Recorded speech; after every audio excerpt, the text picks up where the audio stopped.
আলাইকুম বন্ধুরা, চলে আসলাম মায়ের রান্নাঘরে। আশা করি আপনারা ভালো আছেন। আলহামদুলিল্লাহ আমিও ভালো আছি। আজকে পাক করবো মূলা দিয়ে আলু দিয়ে ট্যাংরা মাছ দিয়ে একটা তরকারি পাক করবো। দেখেন কিভাবে করি। তেল দিয়ে দিব,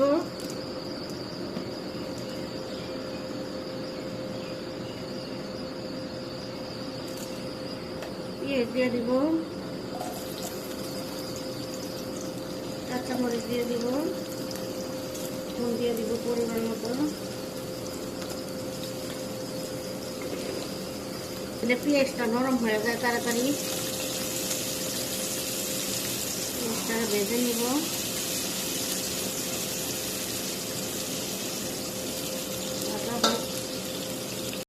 এখন একটু পানি দিয়ে দিব। পেঁয়াজ ভাজা হয়ে গেছে কষানোর সময়।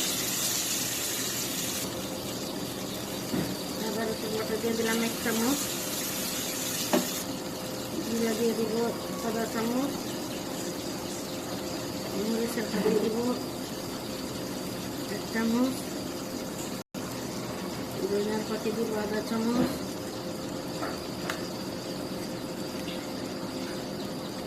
হলুদের ফাঁকি দিব 1/2 চামচ। এখন কষায় নিব।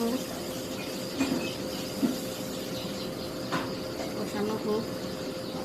মশলা কষানো হয়ে গেছে। এখন তরকারি দিয়ে দিব আলু মূলা।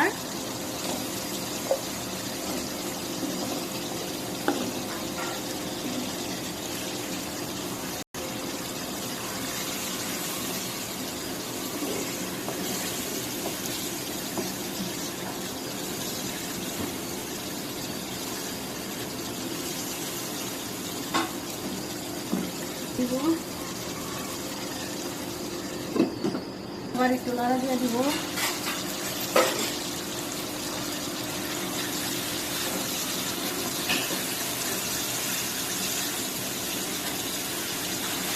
কষানো হয়ে গেছে। মাছ এখন দিব না, দিলে ভেঙে যাবে। তেল দিয়ে দিব, করে দিব।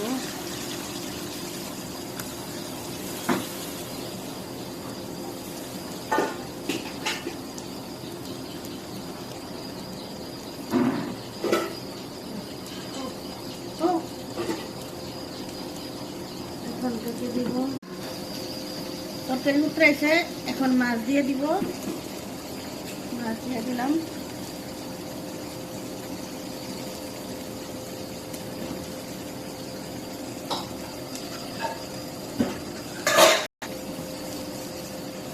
এখন মাছটা দিছি, মাছটা বানবো না।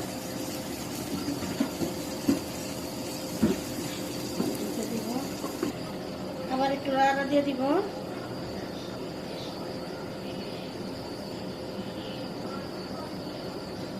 ঢেকে দিব। তরকারি পরাই হয়েছে। দেখি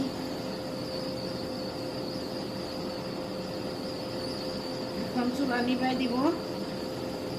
তরকারি হয়ে গেছে।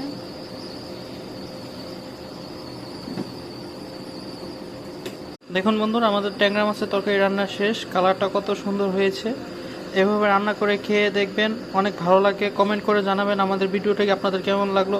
আমাদের ভিডিওটি যদি ভালো লেগে থাকে অবশ্যই লাইক শেয়ার সাবস্ক্রাইব করবেন। আবারও কোনো নতুন ভিডিও নিয়ে আপনাদের সামনে হাজির হব। ততক্ষণ ভালো থাকুন, সুস্থ থাকুন। আল্লাহ হাফেজ।